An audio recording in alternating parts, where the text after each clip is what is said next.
Of all the financial titans and philanthropists of the 20th century, none are more complex or mysterious than George Soros. Like Carnegie, J.P. Morgan, and the Rockefellers, he amassed billions through ruthless business decisions, only to turn around and give away most of his fortune to advance his own personal philosophy. He can move world financial markets simply by voicing an opinion, or destabilize a government by buying and selling its currency. He also pledged more aid last year to help people in Russia than the U.S. government did. But now George Soros is worried. He thinks the global economy is coming apart at the seams and that the world needs to be protected from people like George Soros.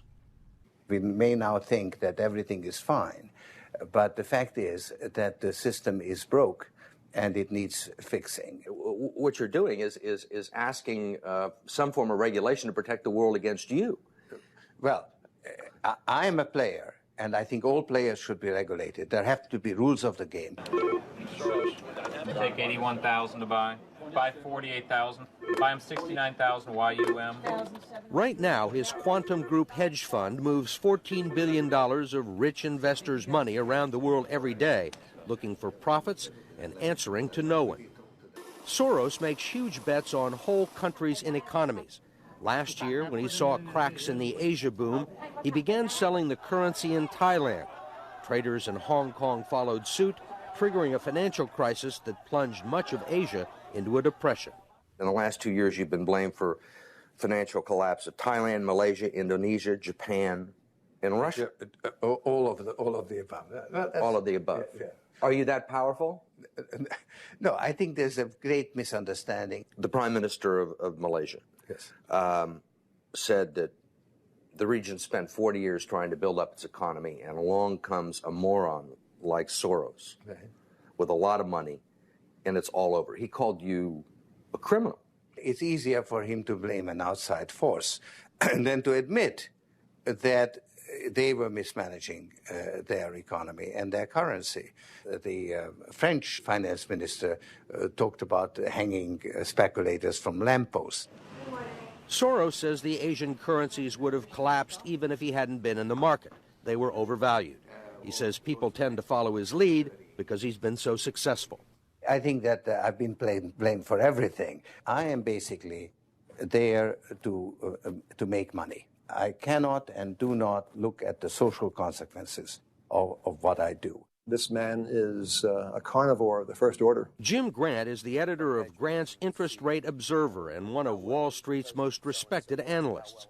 He never tires of watching Soros, in part because of the huge bets he's willing to place on his hunches. He has always amazed the people he's worked with at his audacity and his willingness to back up his commitments with enormous sums of money.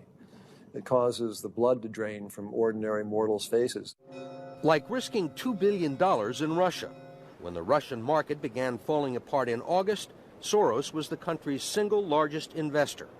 He called the U.S. Treasury and asked Uncle Sam for $7 billion to prop up the ruble. When U.S. officials failed to intervene, Soros wrote a letter to the Financial Times of London saying he thought the Russian currency should be devalued by as much as 25%. A few words from Soros were enough to cause panic selling that fueled the crash. What's it like to have a statement that you make have such serious, grievous consequences? I mean, you can, it looks to me like in a number of situations, you can take a position against a currency or make a statement, and the whole country falls apart. Well, it's a tremendous sense of responsibility, actually. And it's also a humbling experience because I am actually trying to do the right thing, and sometimes what I do has an unintended negative consequence, as it did in Russia. For both the Russian middle class and for Soros, who lost his $2 billion. Whatever his motivations, no one can accuse him of greed. He's backed away from the day-to-day operation of his businesses and is giving away his billions now with the same determination that he made them in places like Haiti, a country that has less money in the bank than he does. Last month, he brought the First Lady with him for a look at some of the projects his foundation is funding. This is Mr. George Soros, and he's going to be helping the hospital. This year, Soros plans to give away almost $500 million around the world. In Bosnia, when the water supply to Sarajevo was cut off at the height of the siege, it was Soros who wrote a check to jury-rig a pipeline through an abandoned highway tunnel.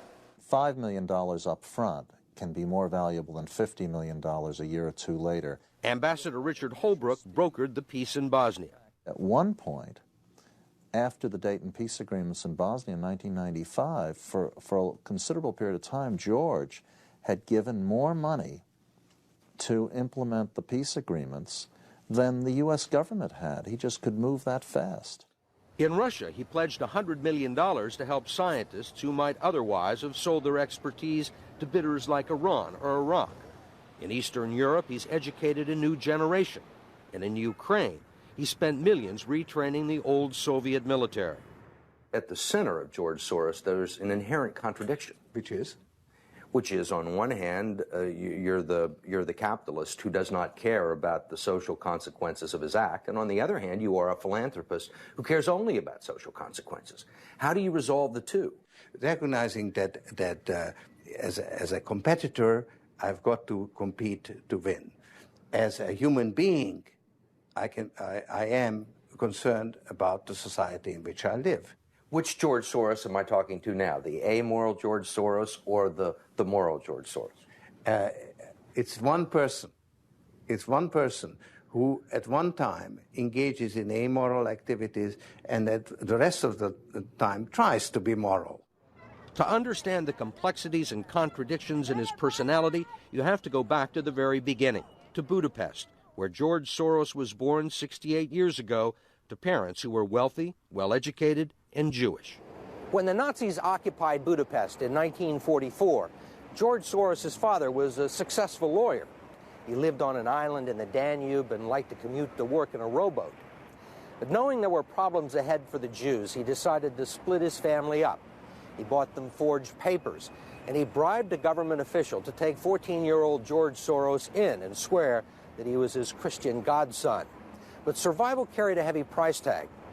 While hundreds of thousands of Hungarian Jews were being shipped off to the death camps, George Soros accompanied his phony godfather on his appointed rounds, confiscating property from the Jews. These are pictures from 1944 of what happened to George Soros's friends and neighbors. You're a Hungarian Jew who escaped the Holocaust by posing as a Christian. Right. And you watched lots of people get shipped off to the death camps. Right. I was 14 years old. And I would say that that's when my character was made. In what way? That one should think ahead, one should understand and anticipate events, and one is threatened. It was a tremendous threat of evil. I mean, it was a very personal experience of evil. My understanding is that you went out with this protector of yours who swore that you were his adopted godson. Yes. Went out, in fact, and helped in the confiscation of property from the Jews. That's right. Yes. I mean, that sounds like an experience that would send lots of people to the psychiatric couch for many, many years.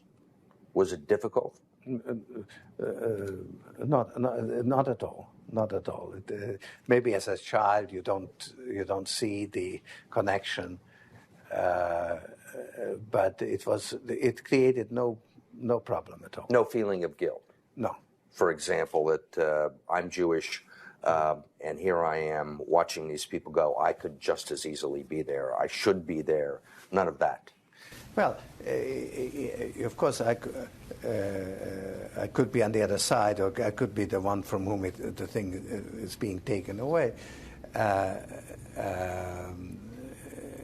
But there was no sense that I shouldn't be there, because that was,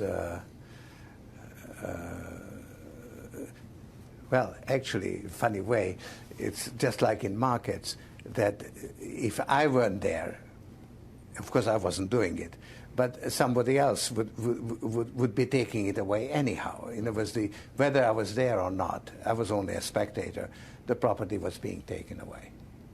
So I had no role in taking away that property. So I had no sense of guilt. Are you religious? No. Do you believe in God? No. Soros told us he believes God was created by man, not the other way around, which may be why he thinks he can smooth out the world's imperfections. When we went with him to Ukraine, he was treated like a visiting head of state and was received by the president. Then he was received by the prime minister and finally the central bank.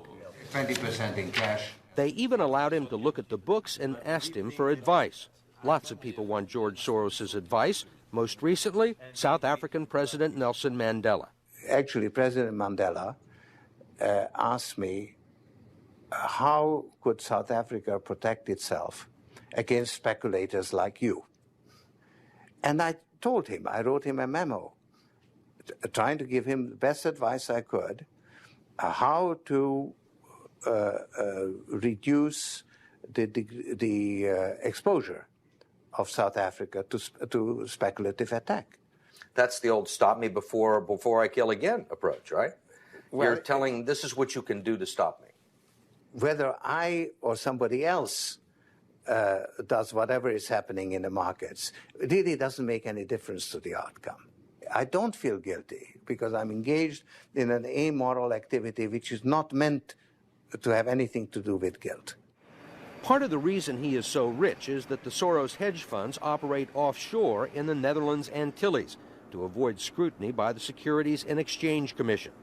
So even while Soros tells Congress and the Treasury that hedge funds must be regulated to stop the global crisis, he's avoiding the rules.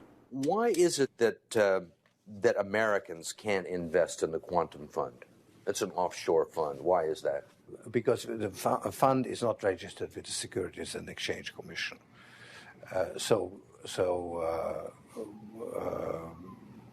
We are not licensed to do business in the United States. That's right. Because? Because we are not registered with the Securities and Exchange Commission. Because we find it more convenient to operate without it. So in some ways it's to escape regulation. Yeah, that's right. But you've been sitting here talking about the need for regulation. Yes, and whatever regulations are imposed, we will obey. We already conform to everything. If the beneficiaries of Soros's billions do not understand the intricacies of SEC rules and offshore hedge funds, they do understand what he's done for them.